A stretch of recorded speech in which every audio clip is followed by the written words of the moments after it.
আচ্ছা আপনি আমাকে বলুন তো, সুন্নত দিলে হয় মুসলমান? তো লালন সাইজির একটা কথা আছে, তা নারীর তবে কি বিধান, এই ব্যাপারটা আবার ঘুরে গেল।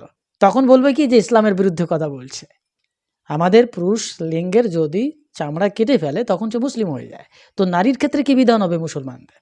তখন আর জবাব দিতে পারছে না। আবার তখন ব্রাহ্মণের যদি পৈতে থাকে তাহলে বামুনির কি পরিচয়, তার গলায় তো আর পৈতে নেই, এখন কি হবে? তো ধরা খেয়ে যাচ্ছে সমগ্র জাতি।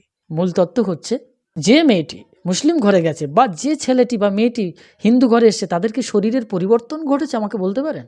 তার চোখ মুখ নাক কি বেঁকে গেছে, তার দাঁত কি উপড়ে গেছে, তার ভেতরে হৃৎপিণ্ড কি ছিঁড়ে গেছে? উইদাউট হার্ট মানুষ বাঁচতে পারে না।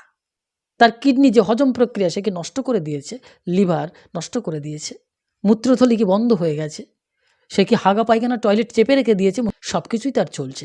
আকাশ বাতাস আলো বাতাস যা কিছু পঞ্চভৌতিক তত্ত্ব সব কিছুই নিয়ে সে এই পৃথিবীর ভূপৃষ্ঠে বেঁচে আছে।